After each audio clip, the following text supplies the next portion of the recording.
Today I am going to discuss about the Crown Rule 1858 to 1947. इसमें पहला जो act है government of India act of 1858.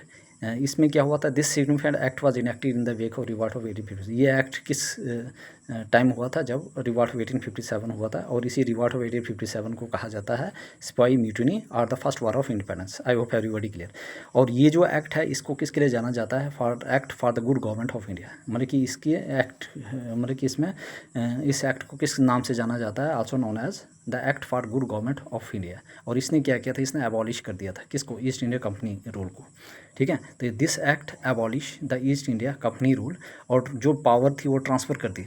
ठीक है, ट्रांसफ़र द पावर्स, ठीक है, government territories and revenue to the British crown. और ये सारी पावर किसको भेज दी थी, ब्रिटिश क्राउन को. जो भी पावर थी, जो भी गवर्नमेंट की जो भी पावर थी और जो टेरिटरीज और रेवेन्यू की थी, वो किसके अंडर डाल दी, वो थी मतलब कि किसके अंडर भेजा, वो ब्रिटिश क्राउन के. ठीक है, I hope everybody clear this important points of the government of India act of 1858.